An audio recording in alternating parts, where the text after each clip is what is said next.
just give us some colour on the quarter, if you could, and how current conditions are affecting the business. Sure. Good morning. As you say, we've posted a 4.4% increase in recurring revenue, and that's really been driven by our Sage Business Cloud products, which have grown by 18%. And we've definitely seen a pickup in confidence and optimism amongst our customers, who are small, medium businesses around the world.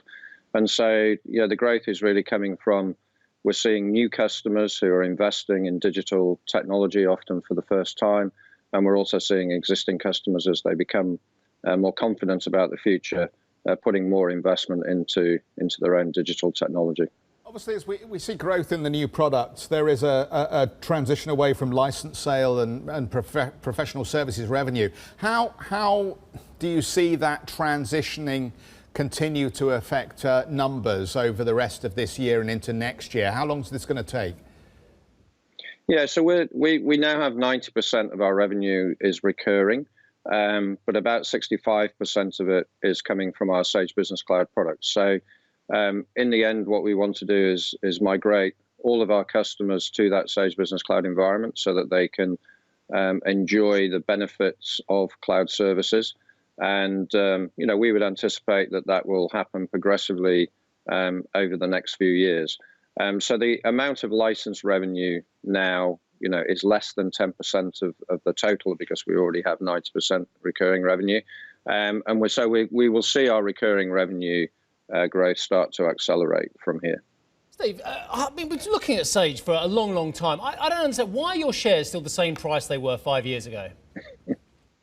It's a very good question. If only I controlled the market. I mean, all we can do is quarter by quarter, just keep knocking out the consistent performance.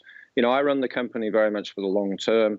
This is why we've brought margin down a little bit this year so that we could invest more heavily into research and development and into sales and marketing. And I think we're seeing the fruits of that coming through now.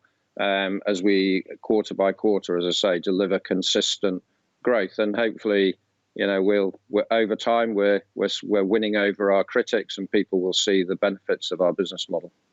Look, in terms of another issue, I know you're a global company, but I can't help thinking that the companies that I speak to on a regular basis who have suffered most from Brexit are not the big companies. They've got it all handled. It's the small and medium-sized businesses, your bread and butter as well. What's your impression of how Brexit has been for those small and medium-sized companies that are importing and exporting from the EU as well? My understanding is they've had a really tough time of it. And have you been able to do anything to help them? Yeah.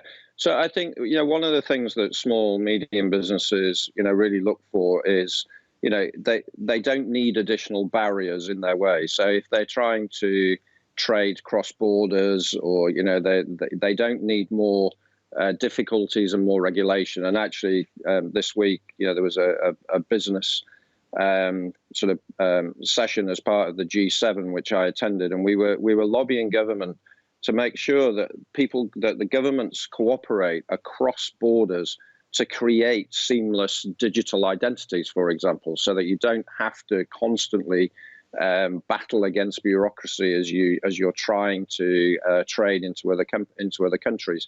So look, small, medium businesses, people tend to be quite optimistic. They're running their own businesses. They're used to knocking down barriers, but they don't need more barriers. What they need is governments to work together to encourage and make that trade easier. At the end of the day, after the last financial crisis, 2/3 of the jobs in the recovery were created by small, medium businesses. Small, medium businesses employ over 60% of the working population. We need small, medium businesses to lead the recovery.